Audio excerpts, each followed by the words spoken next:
Good must be so proud of afternoon. Sarah. And Greg Keeler from You Bozeman, are and in Jenny, Us and Them, the memoir. Lowe-Anker from Bozeman. 5 very different lives, 5 very different memoirs, and they all make for one very interesting panel. My name is Ellen Crane, and I am the chairperson this year of Humanities Montana, and I want to welcome you all here. It is my pleasure today to introduce Cherie Newman. Cherie is a University of Montana English alum. She works at Montana Public Radio as a semi-free-ranging producer. The Right Question, a weekly program that explores the world of writing, publishing in the Western United States, is her main project. Producing The Right Question combines Newman's love of books, music, writing, and listening to clever people talk. So I'm going to turn this over to Cherie, and thank you all. And thank you all for coming this afternoon. It is my absolute pleasure to be sitting with these 5 people who have written these 5 amazing books. I'm going to start to my right. We have the Bozeman contingent. Jennifer Lowe-Anker is on the far right, lives in Bozeman, and she's written a memoir called Forget Me Not. Next to her is university professor from Montana State, Greg Keeler, who has written Trash Fish, A Life. And next to me on my right is Brandon Schrand, and his book is titled The Ender's Hotel, and it's a memoir of his childhood of living in a hotel in Soda Springs, Idaho. And to my left, both from Missoula, this is Susanna Sonnenberg, author of Her Last Death, and Perri, Knize, author of Grand Obsession. It's her search to find the perfect grand piano. And what we're here to talk about today is memoir. We want to get to the bottom of what memoir is and what separates it from other styles of writing. And Susanna, I want to start with you, and if you could just give us your definition of memoir. Well, when I was thinking about coming to this panel, I was remembering that when I started working on my book and people would ask me what I was doing, I would say I'm writing a memoir, and they would say, well, you're awfully young to have anything to write about, aren't you? I mean, what do you have to say? And you know, we are as old as we are, and we've lived the life we've lived. Whenever we choose to tell it, I think we have a reason for doing that. And for me, I think memoir is about conveying not what it was like, but what I was like. And it's very impressionistic. The job of a memoir writer is to create the feeling of being there, not necessarily the what do I want to say? A history or an autobiography. Right. And when I read older memoirs, before memoir became the semi-dirty word it now is, when I read memoirs like Mary McCarthy's or Nabokov's, they're concentrating so hard on the texture and the feeling of life as they were experiencing it. And that's so powerful to me to hear an artist rendering something that intimate. So it's instead of just a chronological history or an autobiography, it is your impression of your life from the inside out. Anybody else want to add to that definition? Does fishing have to be involved? I have just a very brief one. That is, Could you pick up your microphone, please? no. We all, when people say, have read this, Trash Fish, they say, I mean, is that accurate? And I mean, what are you going to do? I just say we all create our own fictions and call it memory and leave it at that. Because as far as I'm concerned, it's my memory and it's true, but it may not be according to other people. So, and I don't have any fact checkers, so I'm my own fact. My brother said, "Well, a lot of the family here is conveniently dead, huh?" I said, "Well, yeah, I guess so." Sort of leaves me free, eh? I would just follow up with what both Greg and Susanna have said. I usually sort of define memoir along those same lines as taking, it's the practice of taking what has happened or what you have perceived that has happened and rendering that artfully on the page. For me, art comes first, but it doesn't mean to obfuscate for sake of getting a sexy narrative. I mean, that's why I think we're in this weird place where Susanna mentioned that memoir has sort of a bad name or a dirty name associated to it. But what's fascinating, if you look at the history of memoir, where this is not new territory. In the late 18th century, when when Rousseau was writing his autobiography or Benjamin Franklin wrote his autobiography, they were taking major blows from. One was from a German philosopher by the name of Schlegel, who said, you're just navel gazing, and who cares about what your day-to-day life? We don't really care. Sounds a lot like some of the arguments we hear today. Those sort of same arguments were again replicated in the 19th century, in the 1820s in particular. And so on and so forth. So it's sort of old territory, but I think that it's exciting territory to be in, to be writing memoir, and to be part of this conversation that's always sort of shifting and changing. And so that's probably just what I would add to that. Thank you. Jenny, you had your own particular reasons for writing memoir. Can you tell us do you remember the moment you decided to tell your story and why? I do. I really was not a writer until I decided to write this book. And what led me to that place was the death of my husband. And so when he died, he was a rather famous character and a world-renowned climber. And it drew a lot of media attention, and with that came some writers who were querying about wanting to make some money and write his story. And I thought about it. I said no for a while. John Krakauer happens to be a friend of mine, and so I talked to John and I said, well, what about writing Alex's story myself? And we talked a while, and then I came to the idea of just writing my own memoir, which would be my story with Alex from that.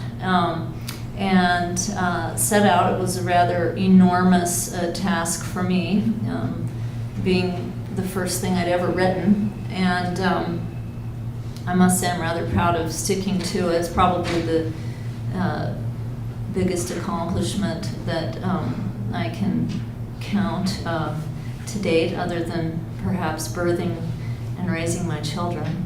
But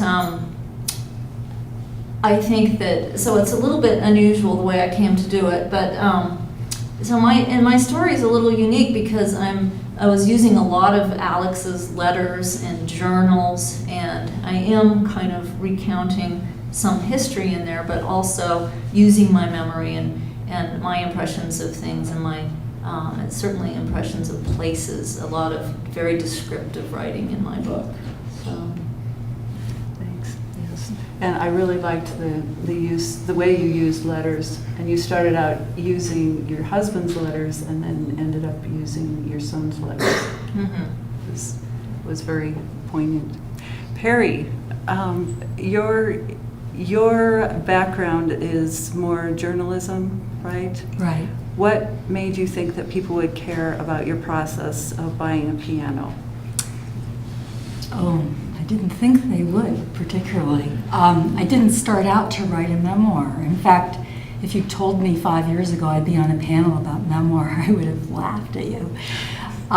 Because I've been an environmental policy reporter for some 25 years, and I set out, actually I became really fascinated with the world of people who are utterly fanatical about piano tone, and they're this international wild-eyed subculture, and I met my first one of these people when he came to my house to work on my piano, and I thought, if they're all like this, I've got to write about these people.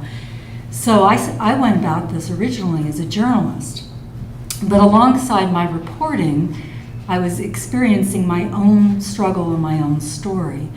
And I got the contract to write the initial idea for the book, but about halfway through it, my editor said, no, we want your story. And I had never really written about myself, but to answer the question of what is memoir, I think in my experience of it, it is to take my inner reality, my inner being, my inner sense of the world through my eyes, and somehow let that come out on the page and see if anybody else resonates to it. And since I really believe in the universality of the human experience, I think if you do write from that place, regardless of what the topic is about, people are going to resonate to it. I needed other people to tell me that it was actually interesting to the general reader about finding a piano. The story is actually more like girl meets piano, girl loses piano, girl gets piano back. Sort of the Hollywood story of the piano.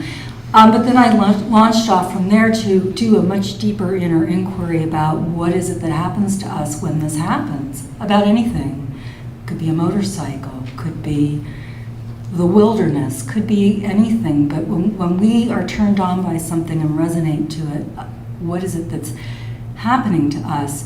As far as, memory, because I'm a reporter and because I started out doing this as a work of journalism, I had some 60 hours worth of tapes that needed to be transcribed. So I novelized 3 years of my life, basically, and turned it into a detective story, mystery story narrative, while fact-checking it, while sending out copies to everyone who was involved in making sure I remembered it right, and going back and reading my emails that I'd saved for 5 or 6 years and making sure the dates and the chronology. I mean, it's kind of a strange hybrid of memoir and journalism. It's not, it's very, very personal, very intimate, but it also, I've always been much more interested in what actually happened than what one could make up. So that kind of drove my approach to memoir. And it's everything you ever, if you ever want to buy a piano, read this book, because you never know how much there is to choosing a piano until you get Perri's version of it.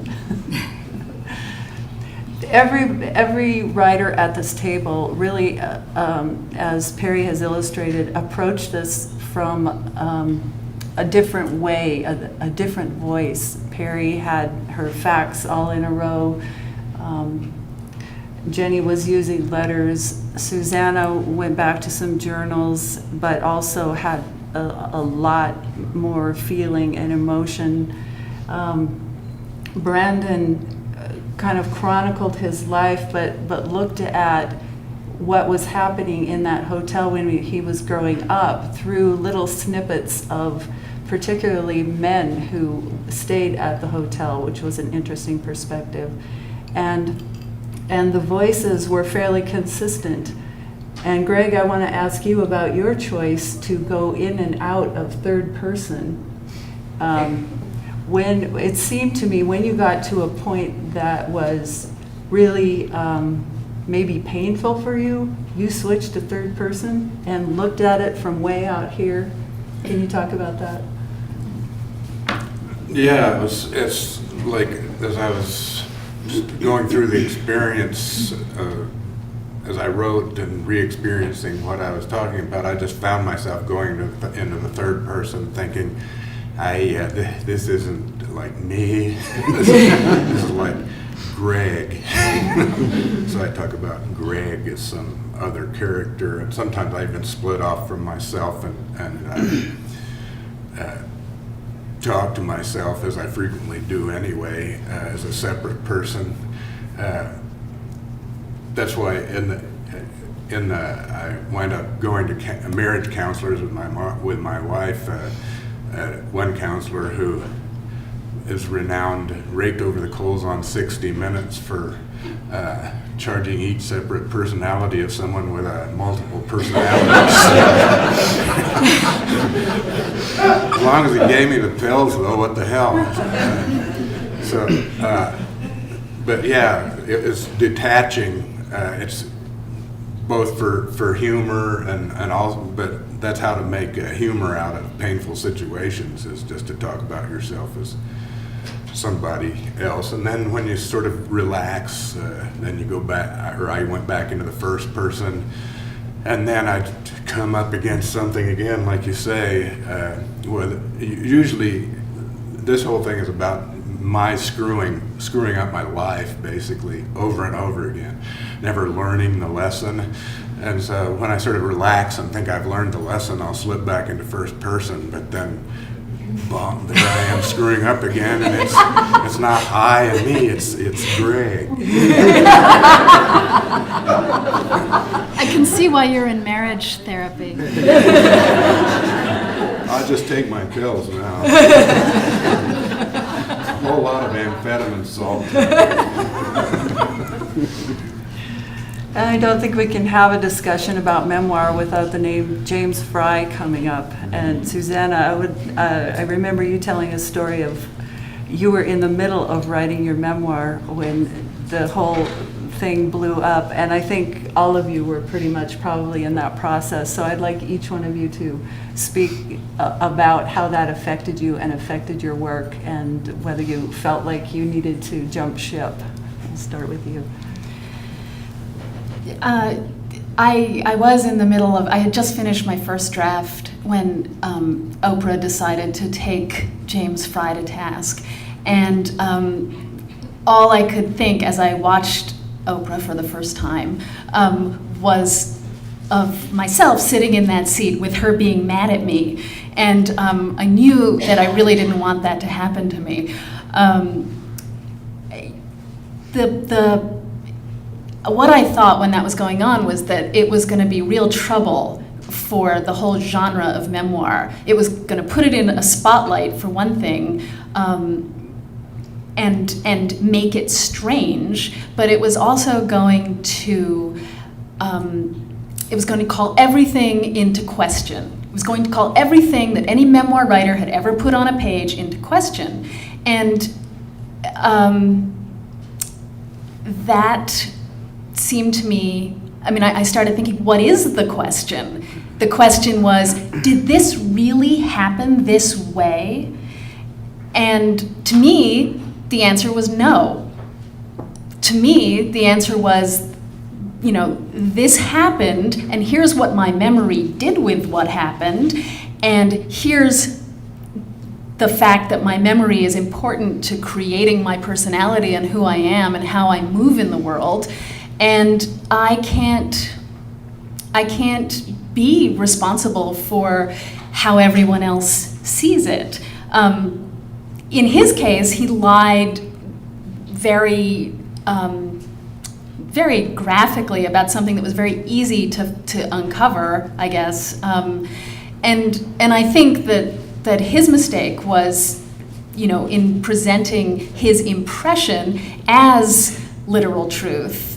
And I tried very hard in my work to say, this really is about one person's experience. This really is about a subjective experience. And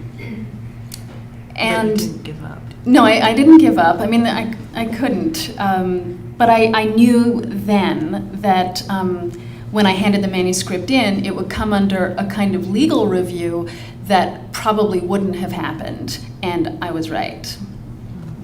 What happened with you, Brandon? I was in my second or third year of my MFA program working on my thesis, which became my book. And we had just finished reading in Kim Barnes's workshop, James Fry's A Million Little Pieces. And I'll never forget going to seminar that night after this all blew up. And let me back up a little bit. I watched the Oprah, my one time watching Oprah as well, and I watched it. I felt so uncomfortable because I would not want to be on the receiving end of that. And at first I thought this squabble was over something really sort of nitpicky. Oh, there were black shoes. They weren't red shoes, you know. You got that wrong. It was, but then as it sort of blew up, it became this much bigger thing. And I was nervous. I felt the same thing that we all felt, that nonfiction memoir is now is now in the spotlight, and that was sort of a nervous situation to be in. The thing I would say about James Fry is that I don't know.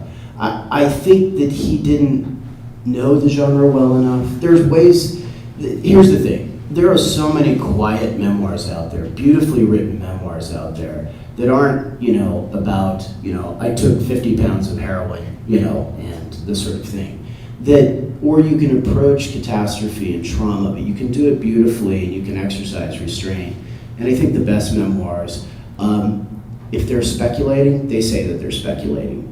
And they give themselves license and they enter into contract with you. So like what Susanna is saying, this is my experience and these are my memories, and they're going to be different from the people that were in that room. We could do the game where I could tell this gentleman over here a story about the guy that goes to a supermarket and he buys a pound of bologna, and by the time it gets around, you do the chain, you have to tell this person the same story.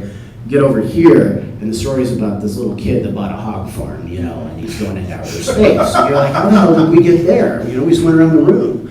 So memory is that it's like that. So to cast back however many years and try to recreate that, it's an exercise in, judgment. And for me to recreate parts of my childhood, which were the hardest parts, because I was on the phone. Do you remember when? Do you remember that? Do you remember this? Do you remember that?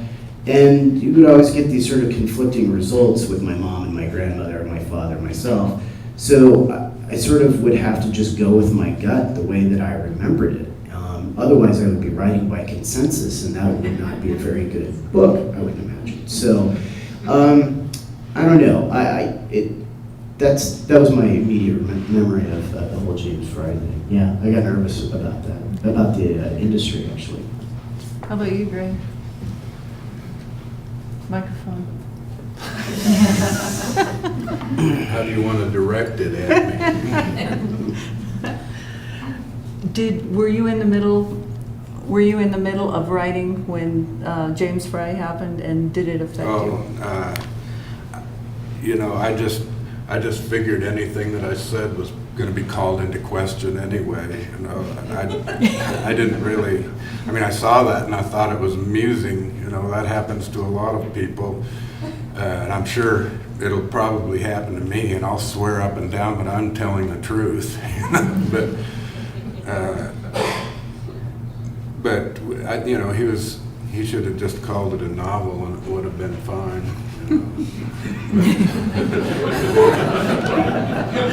He tried to call it a novel. They didn't want it as a novel. They wanted it as a memoir. Yeah, that's right.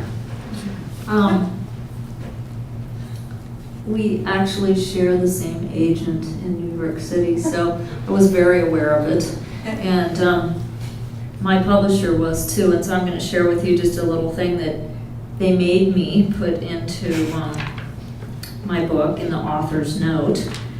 And here it is. In sharing my picture of adventure, love, and sorrow, I have made every effort to provide an accurate account of the people, places, and events relating to Alex's life. I have relied on his many letters, my own memory, and the memories of friends, family, and fellow climbers. But Forget-Me-Not is my perspective on Alex and our life together. My story continues after his death. Any misrepresentations of facts is unintentional.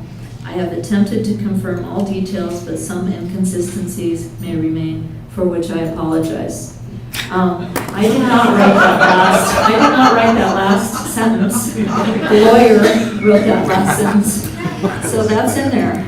But And my book is also introduced by a lawyer's sentence, and I found it completely and utterly insulting and humiliating. And I mean, maybe that's the price of being published. They have to cover their ass, and they're going to use you. They're going to use what they have to do that. But it was so insulting to me, to the whole mission of Memoir, that I was being asked, like you, to apologize. Mm-hmm. And I thought also it was insulting to the readers. Why do you think that the reader is going to need some kind of caveat or apology? But I'll tell you, as a reader, when I read those sentences in both of your books, I went, the lawyer made him say that. That's not what they would have really said. So it really had no reflection on you at all. But if the experience of picking up a book and reading it I think that's a sacred experience. And to me, and maybe this is just diva author, I don't know, but to me, the fact that you pick up my memoir and the first thing you read are words put into my mouth by a lawyer, that just, I worked so hard on this thing, and that's your introduction to it. I mean, if I could tell you the arguments we had about literally which page and which font size were going to be used for this author's note, and how it went back and forth like that, because I believe in allowing the reader to have her own experience, as long as I'm controlling it, and and not the lawyer controlling it. Well, in a sense, if I could just add to that, the whole Freud debacle has put memoirs at an unfair standard, I think, because now we're treated like journalists, or we have to take some Hippocratic oath. And my job is to create art. And, that's just a weird, this is art. This isn't, some sort of legal document that needs a lawyer's note at the beginning. Right. It's art, You don't go to the Sistine Chapel and look up at the ceiling and say, this was just the artist's rendition. This is not, Exactly. Lawyers telling you in your ear that what you're seeing is not really how it happened. Or it could be, or some apology. It's a bizarre sort of position that memoirs are put in. On the one hand, I can understand it. On the other hand, it's reached this sort of level of this kind of absurdity, I think.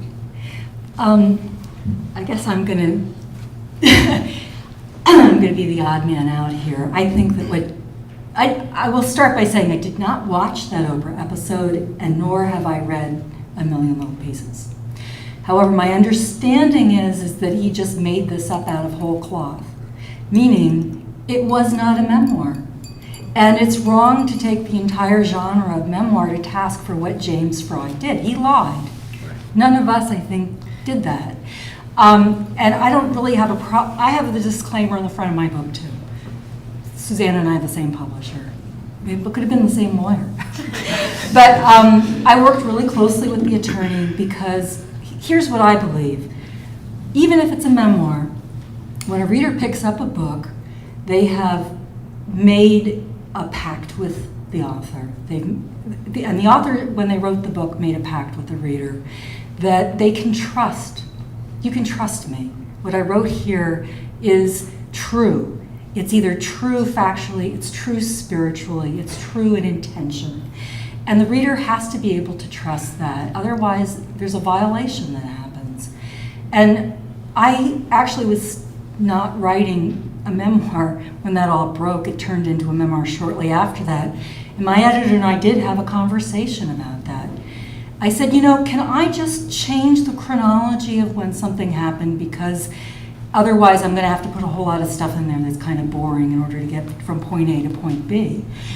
And we had a James Fry talk. I don't know how many memoirs had a James Fry talk during that time, about how very serious you have to be about maintaining the veracity.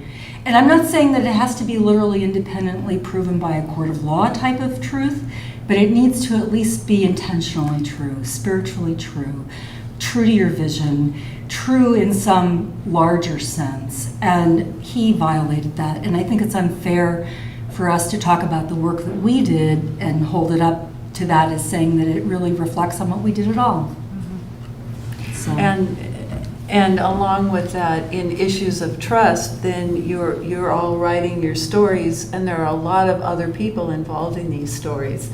And Jenny, I wonder if you would start a discussion about where did you draw the line about how much to tell and how deep to go into your life and other people's personal lives, the lives of your family and friends? That was the point I was just going to bring up, and that is always the point, is that everyone has a different view of what happens. And I mean, as children, we have different views of how we grew up than our siblings did.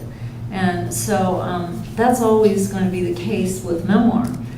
In my case, I was also trying to recount expeditions that Alex took with other people. And I had his point of view, but I also interviewed his partners. And I found that for me, one of the most difficult chapters to write was about a trip that Alex took to Pakistan, to Trango Tower, because he didn't get along well with his partners. They had a lot of disagreements, and he had actual sort of accusations about them in his letters to me. I had to be very careful about that because I didn't want to make anybody into a villain, and I also, I was considerate, but I also didn't want to be liable. But can I suggest also that you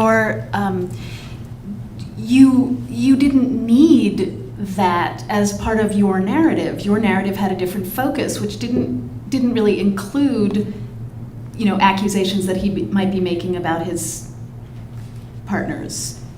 Do you know what I mean? No.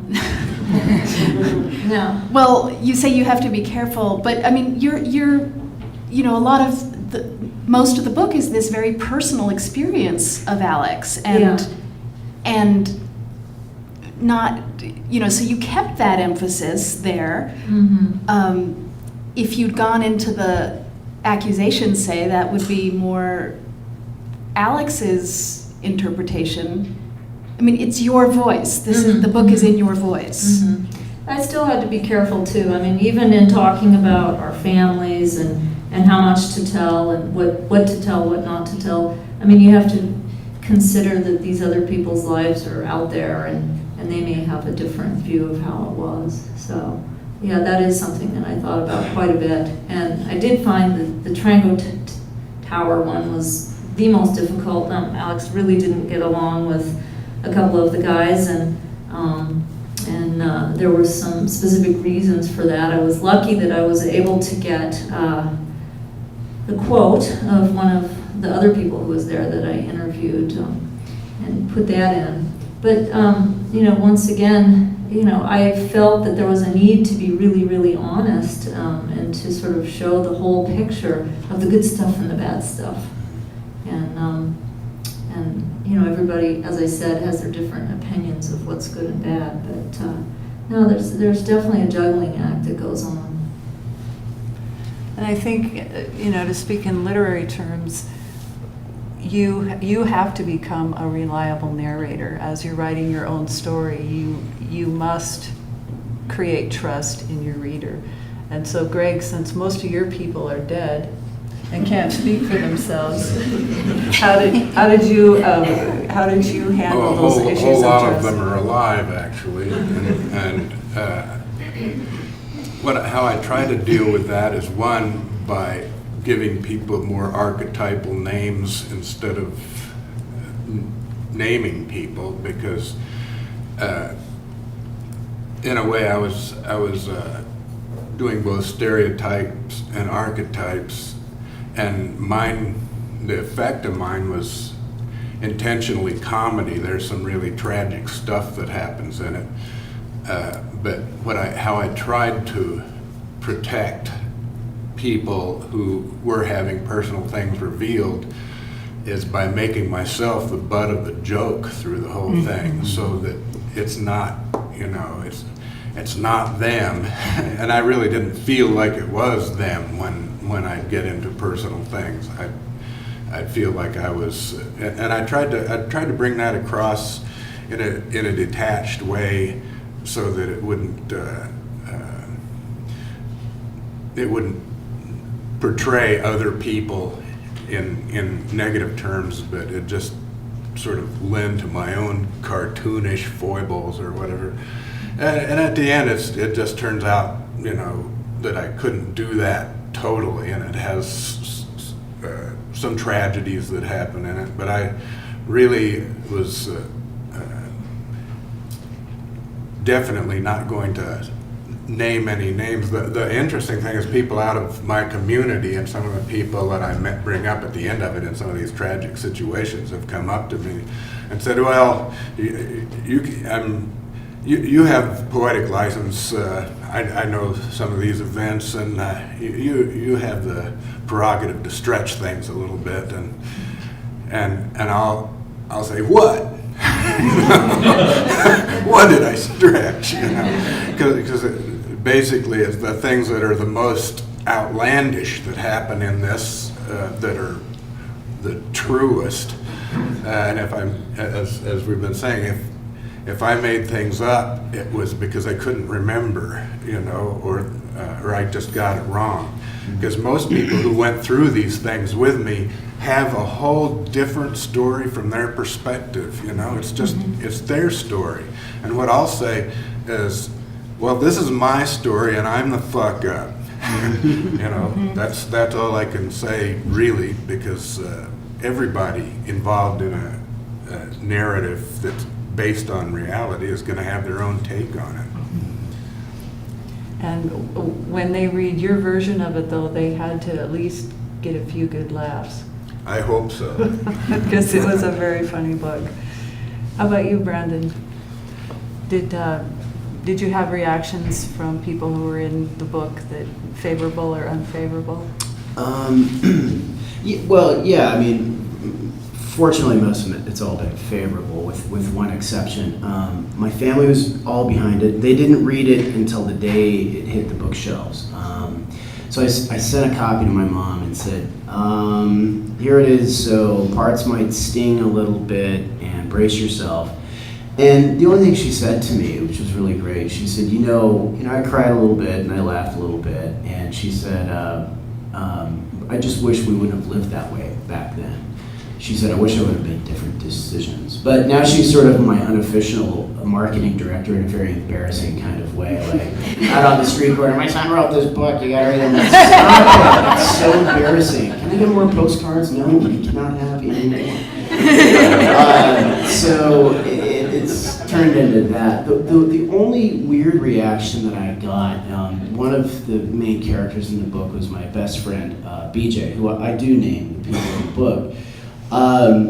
And I got this cryptic email from his wife, and she was pissed off. And how dare you, and because I talked about BJ, and his grandparents and my grandparents were best friends, his parents and my parents were best friends, and then we were. His name was Brandon, my name was Brandon. I was BS, which I don't know, you can translate however, make it that way you will. But he was BS, I was BS, he was BJ, and so we were, anyway. And I could not write about my childhood without writing about him. He drops out of high school and he went into rehab, and this was a fairly known story in our small community. What I didn't take into account when I was writing the book, and I wrote about BJ going into rehab, and he and I traded letters back and forth, was he went on later, and he's doing very well now, and he married, and he had kids, and his kids read my book. They didn't know their dad had gone to rehab. And I could not have anticipated that, and his wife was rightfully upset, you know. So, but we've spent, I don't know how many hours on the phone talking back and forth about this, and everything's fine. And BJ and I sort of laugh about it now. He said, I just wish you'd give us a heads up, you know, so we could have like braced our kids for that. So in my current book now, I'm wiser for that, and I'm going to be trying to be more careful because there were other things that I didn't include in the book. My dad had an affair on my mom with a woman that lived in a hotel. I really danced around that. Should I put it in? It fits the narrative arc. The hotel was crippling our family financially, psychologically, everything else. It was too much to handle. And their fractured marriage and this, and not to excuse my father by any means, but that was a symptom of it, or that's how we sort of saw it. I could have written that, I didn't. All I said in the book was something had come between them, which was true. I sort of skirted that. I made an authorial choice that it adds more drama to the story, but at what cost? And for me, the cost was too great in the sort of family sense, and so I exercised restraint on that one point. And the last thing I'll say is what Greg said about getting the details right. I put a lot of research into the book, so I spent time in the court archives and went through newspapers and did interviews and so on and so forth. And it can be carried to a ridiculous degree. I was trying to figure out if it rained on August 7th, 1975, and I'd spent on the order of 6 to 8 hours one day combing through climatological data, trying to figure out if it rained or if it didn't rain. That too. Okay, screw it, it rained. Okay, you're done. Next page. It took a whole day, and I was like, it was important, and so that was a call. I just gave myself permission. I'm like, okay, it's no one's gonna die if I got that wrong. So. Or remember. Right, or remember. I wrote about almost, I think everybody in the memoir that I wrote is still alive, and the memoir is focused on my mother, and it's not a favorable portrait of my mother, but what I tried to do was make sure that it was always the perspective of the child of that mother, that I was not contributing editorial judgment, because you can't tell somebody that their thought, their impression is wrong. And I didn't really, I mean, the strangest thing to me that happened was that my father, after he read the book, said nothing. He said nothing about any of it, and he compared it to a Mozart opera for reasons of his own, and he said to me, "I'm so pleased with myself because I've come up with an interpretation of your book no one else will have." And my book is about narcissistic parents, and that was how he got out of commenting at all on the veracity or lack of it if he saw it. He just didn't want to be in that conversation, and no one else. So, I did write about my friend Fred Hafley, who wrote a wonderful memoir called Rebuilding the Indian, told me that you were really going to hear from the strangest people from your past when your memoir comes out. And one of those people was an ex-boyfriend of mine from college who wrote to me and said, "I'm shocked that all you cared about, all you remembered from our relationship in college was the sex." And I do actually remember some other things about him, but he wouldn't have wanted me to put those things in. And in fact, he really turns out very well. He gets he gets a lot of really good publicity, I think, in the book. I've got one of those in my book. Yeah. But for me, I actually made a choice as a writer to write about the sex that I was having with him because it fed the narrative. The narrative is largely about my mother's sexualizing of her children. And so I was telling a story about how that played out throughout my life. And for the book I wrote, I wasn't going to write about the political conversations that he and I had. that didn't serve the narrative. But like I couldn't have predicted that that was the reaction I was going to get.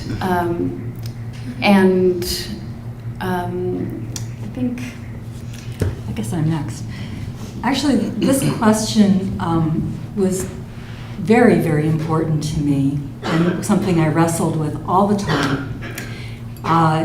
Every person in my book, and there's a cast of thousands, every person in my book is in there with their real name, with words that they actually said to me. I either took notes or tape recorded, but sometimes not, because there were things that happened that were before I knew I was writing a book, like my childhood memories, and what happened up until the point that I met the very interesting piano technician. But I kind of tried to follow a journalism precept, actually, that I have long gone by, which is you call it like you see it and you let the chips fall. And people are going to have to deal with that. And in journalism, you know you're doing your job when nobody's happy with you. So I kind of, had a good stainless steel spine about that. At the same time, I believe in the Buddhist precept of asking yourself before you say something, is it true and is it kind? And there were some people in the book who, if I had allowed myself to, I could have been trying to exact revenge, because they weren't very nice and they didn't treat me very well. And I had to step back and try to tell the story, as a narrator, and not as a personal thing in those situations. To protect them, to protect myself, to try to stay true to, actually the lawyer helped me work this out in one case, to stay true to what happened, but not to punish anyone. And there were some tricky situations. There's a guy here in town who's a very well-known piano rebuilder who behaved abominably at my house. And I just kind of did the fly on the wall thing. This is what happened. This is what was said, and just let the chips fall. But I was not gonna write that people had warned me that he'd ruined people's pianos, which I had to take that out.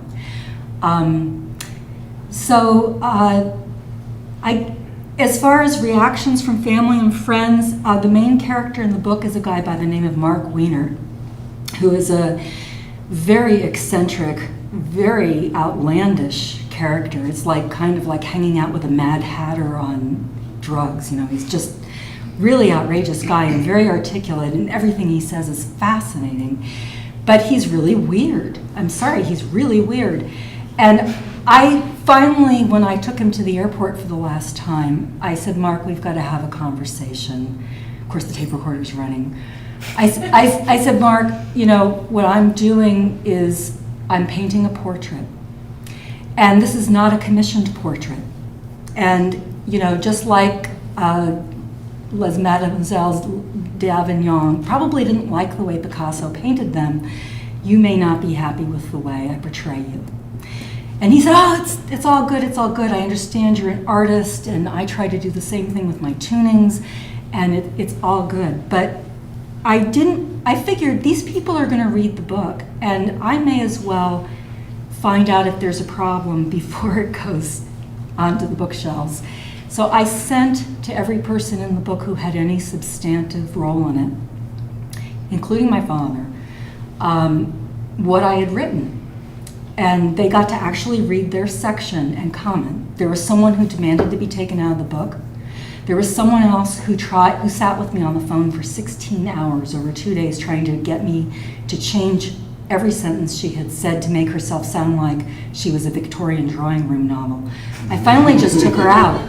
I finally just took her chapter out. She wasn't necessary to the narrative, but the guy who wanted to sue me was necessary to the narrative, and so we had to work with him.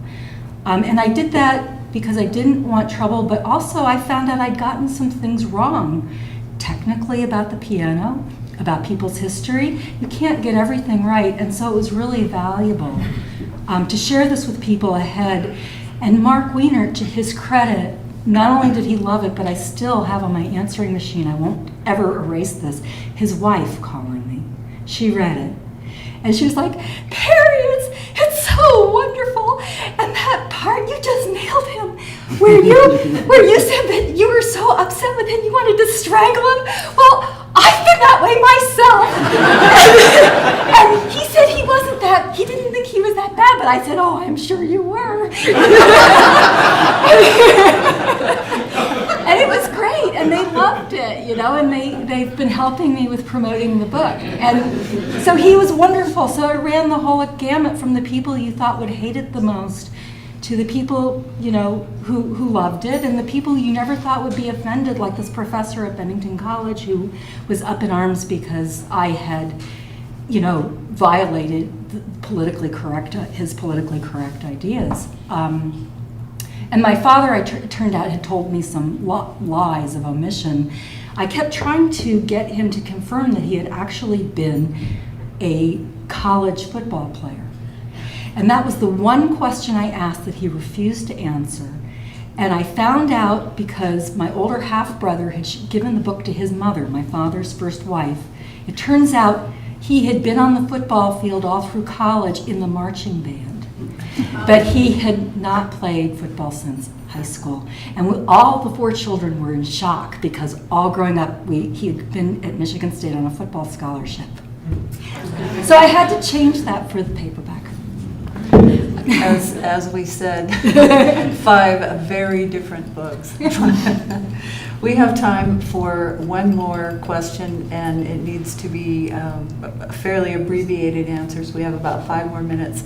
But I'm really curious to know, what was the most astounding thing that you found out about yourself in the process of writing this book? And we'll start with you, Jenny.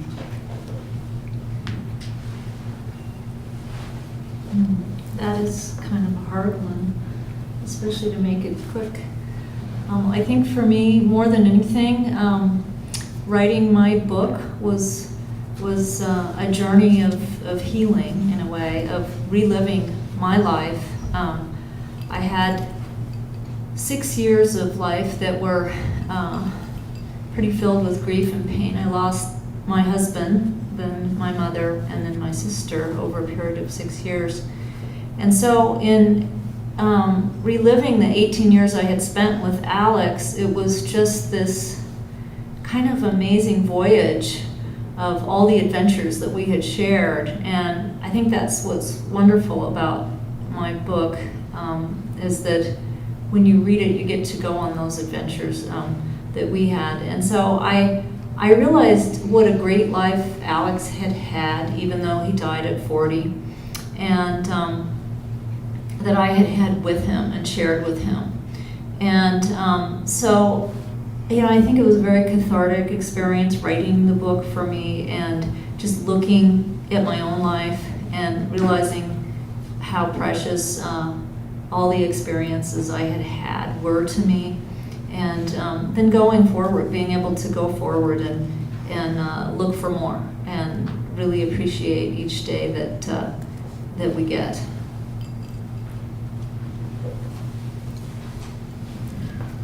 I found out that I don't have to go fishing.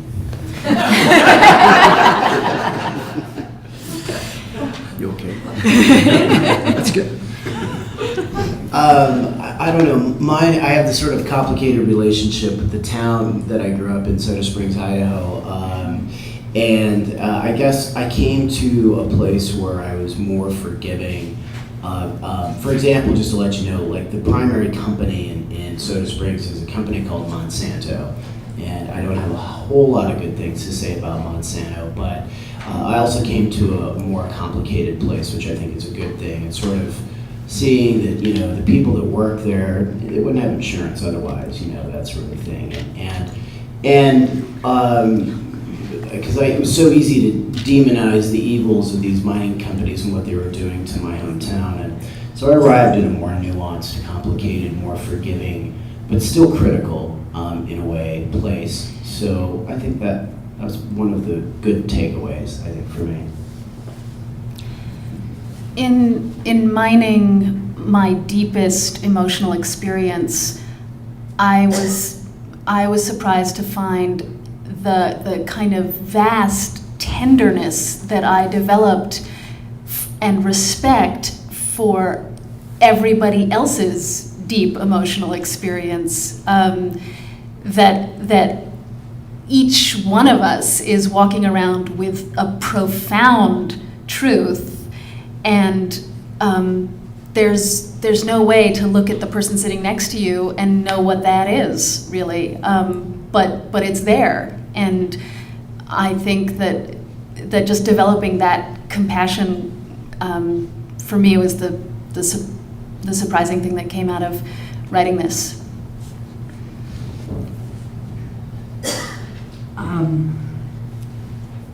Both in reporting the book and in now getting the response from it, I discovered that I'm part of a larger international tribe or community of people who resonate to beauty. And that was something I thought I was isolated in for many years.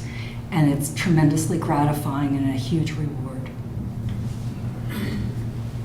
Thank you all very much for sharing this with us. And within seconds, if they don't have to use the restroom, they will all be out signing their books. Jennifer Lowe-Anker's book, Greg Keeler's book, Trash Fish, Brandon Schrand's book, The Enders Hotel, Her Last Death, Susanna Sonnenberg, and Grand Obsession by Perri Knize. I hope you'll pick up some of these books and enjoy them. I enjoyed every one of them. They're splendid books. Thanks for coming.